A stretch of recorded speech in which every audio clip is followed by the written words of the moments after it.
Oke, sekarang kita masuk kepada bagian hal-hal yang harus dilakukan ketika melakukan observasi. Teks laporan merupakan salah satu cara komunikasi yang berisi informasi sebagai hasil dari sebuah tanggung jawab kepada pembuatnya.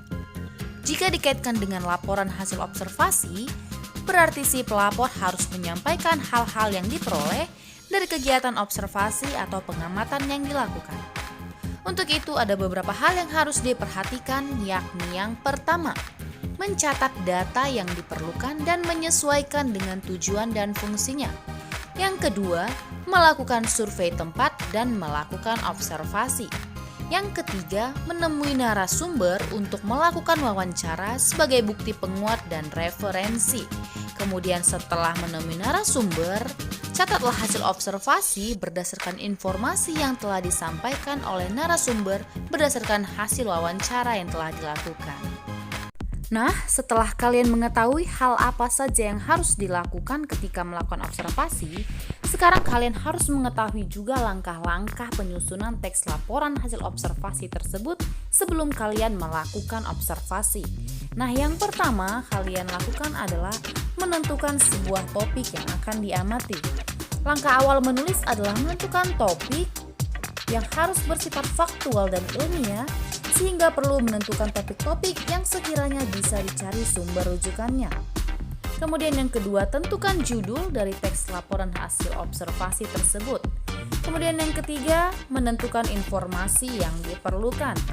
Yang keempat, buatlah kerangka laporan berdasarkan struktur teks laporan hasil observasi. Kemudian yang kelima, menyusun isi laporan yang berisi gagasan-gagasan pokok dan saran yang disertai alasan terhadap laporan hasil pengamatan. Nah, setelah itu, kembangkanlah tulisan hasil observasi tersebut dengan menggunakan kalimat yang bervariasi sesuai dengan ciri kebahasaan yang telah ditentukan.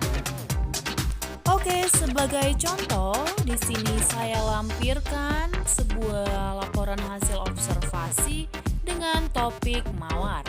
Kalian perhatikan dan kalian baca dengan baik laporan hasil observasi berikut ini.